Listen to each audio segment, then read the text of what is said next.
Okay, good morning. We just had our walk and drinking my morning coffee, just crawled out of bed.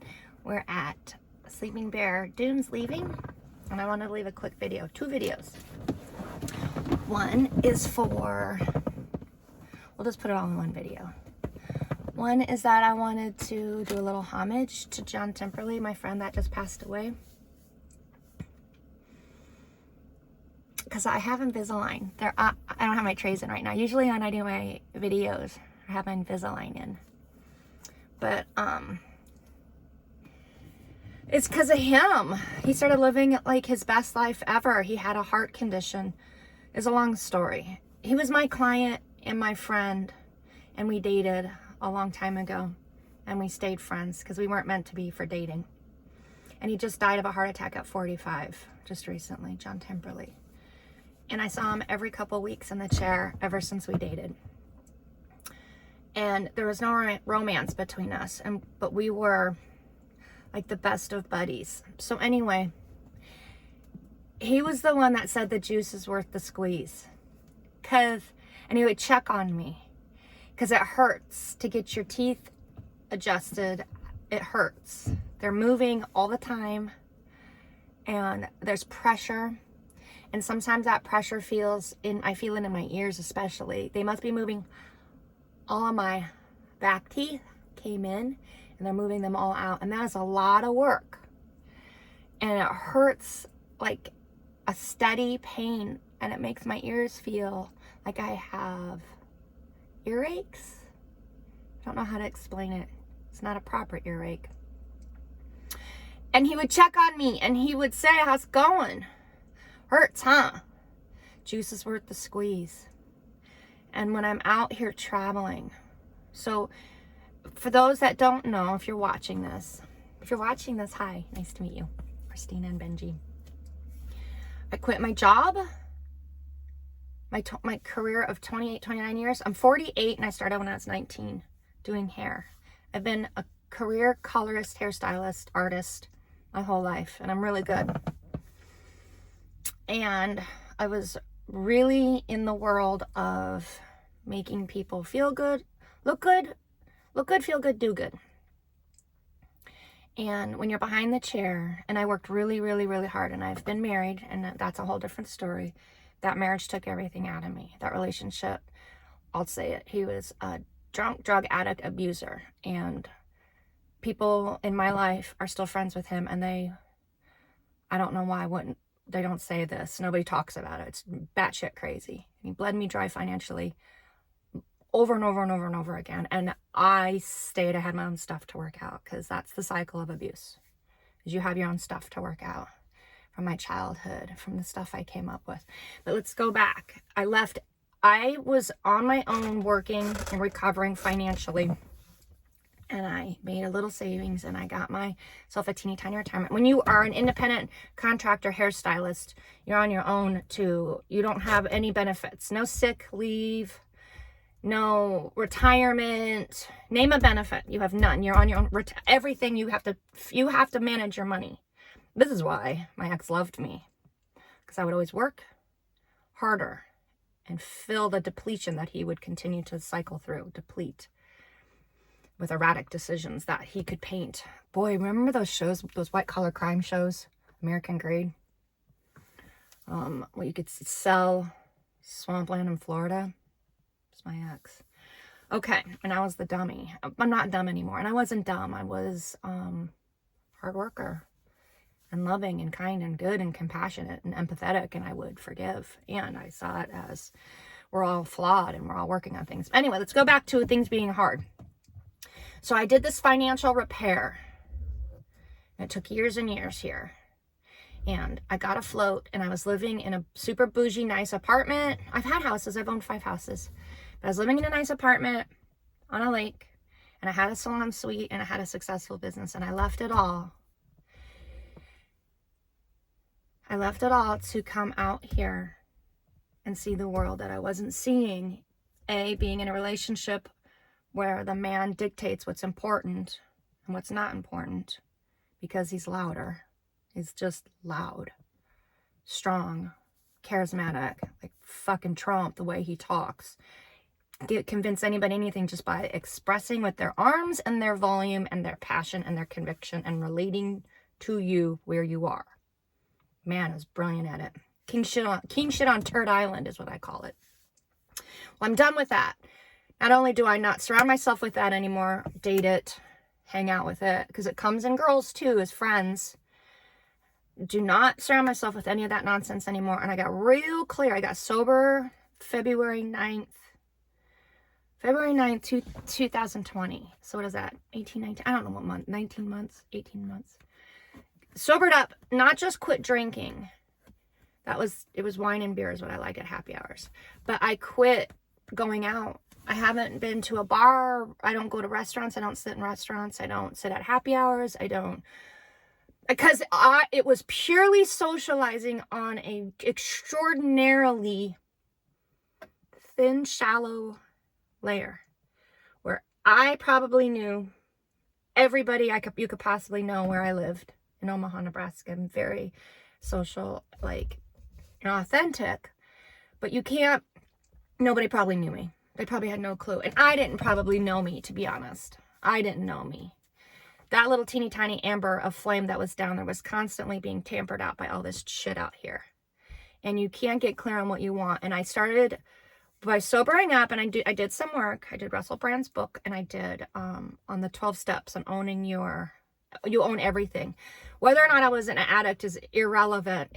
That book should be handed out in kindergarten. Everybody should be holding ownership for every decision they make, period. Who you date, who you hang out with, where you spend your money.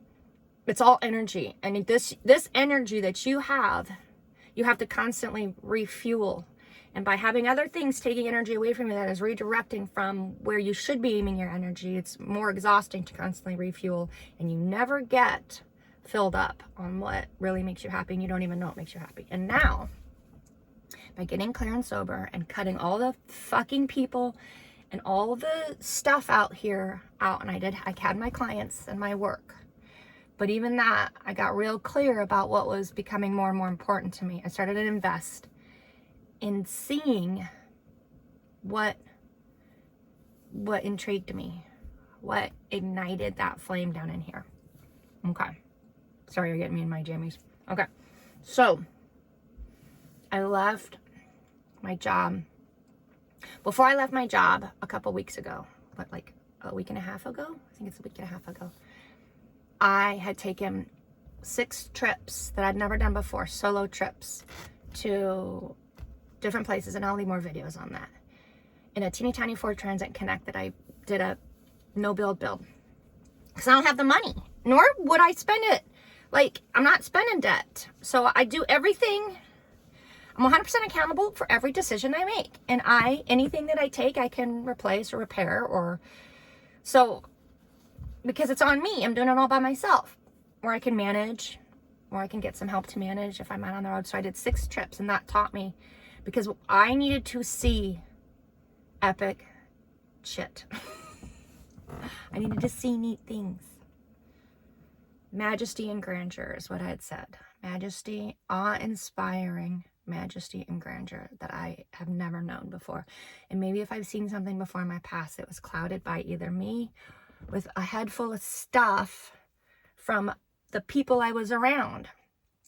The people I was around draining me because they're louder. Or I'm just really compassionate and good and giving them their time. Okay. So now, those 6 trips, which, man, they're going to be neat videos when I do, talking about the neat stuff I've seen. It taught me that I could never, ever do what I was doing. What I want to do is see more neat things and see what's out in the world. And meet the neatest people. There's such cool people out here. Man, you know who you are. I've met you along the way. You know who you are. You people are so cool. Well, anyway, I couldn't do it and keep having to drive super far to get back to Omaha, Nebraska, to get back to work, to refill and pay what I was paying in a very high rent, and my rent for my salon suite. And all the things that I was paying out was like, oh my God. So I built this van, and I hit the road 10 days ago, 11 days ago. I'll have to look. And I keep thinking about what John Temperley said. The juice is worth the squeeze. We got into trouble trying to find call it boondocking or dispersed camping spot. It was highly recommended on iOverlander. I got to go back. I don't participate in contributing on iOverlander. I just follow it, but I will have to go back and say, do not go to this spot.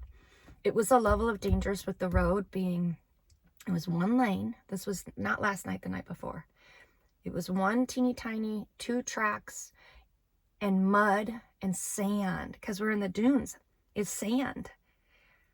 And it was overgrown trees, so you're scratched the whole way. And right on the sides was either cliff over or like overhang on down to like far, or pure water, marshy water. And it kept going, and the review on this said it was better than they could have ever expected. It was amazing and wonderful. It was on a lake. And I had slept on a lake a couple nights ago thinking it was amazing and wonderful and peaceful. And I'm not necessarily I am doing it because it's free, and every single penny matters. Every single penny I have to be accountable for. Like right now I'm at a paid camp spot. That was bougie. Because after this experience, I turned myself around and aimed straight for the best, neatest, nicest campground, which was like 20 minutes away here at the dunes. And I paid for it, and I will figure out ways down the road to replenish this money that every penny that goes out right now, because I'm not currently bringing in an income. It makes me nervous, even though I have a savings. It's not like me to do this. Okay. That road was so dangerous. And there are numerous things, and we won't go down the list of what could have gone wrong. And what a miracle it is that I'm out of it. That I'm not on that road dead or dying or lost or scared or whatever. Okay. And this van was, okay. I'm here now, and I want to just say that it didn't deter me. It deterred me from taking roads like that. No more of that nonsense. But I'm still invested in my trajectory of seeing neat things and seeing what's out here in this world. That this whole big, beautiful world of neat stuff that I just didn't know. And I keep thinking what John would say. Juice is worth the squeeze. It hurts. It's hard. I live in a van. I go potty in a van. I manage things. It's beautiful and wonderful, and I do a really good job, but it doesn't mean it's not hard. And every single time, or I get pressure in my mouth, which is pretty much all the time too, when I do have my trays in. Look how good they're coming along now. I think about John saying that, and what a full life he lived that last year and a half. He did everything he wanted. Everything he wanted. He was living on borrowed time. We're all living on borrowed time. All of us. All of us could be dead in a second. He died of a heart attack. 45. Beautiful, healthy man. Strong, vital man. So I just wanted to say that. A little homage to him. Homage to him. And wish everybody out there silence to all the outside noise. And if they can't figure out how to do that, I know it's hard. Try to find ways to figure that out. I'm not going to give you the keys to that because I don't know. It's hard every day to figure that out, how to silence everything out. And do your own way and start finding your own path and what makes you happy. And if you don't know, pray for it, ask for directions. And I hope you guys, if you are, you're my hero. Keep doing it. Keep following what makes you happy. And it's not selfish, because when you can do that, you can give more. Like I have a friend that I can give more to now. And I can give more. I can invest more in authentic connections when I meet them along the way. I was doing this too with my clients when I was at work.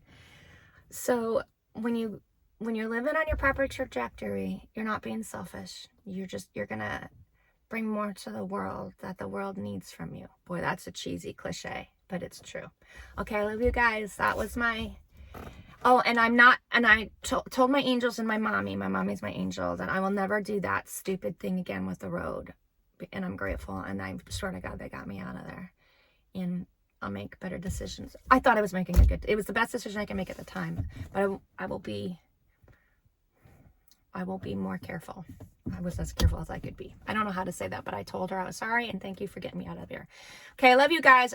Live our best lives. Keep going. The juice is worth the squeeze.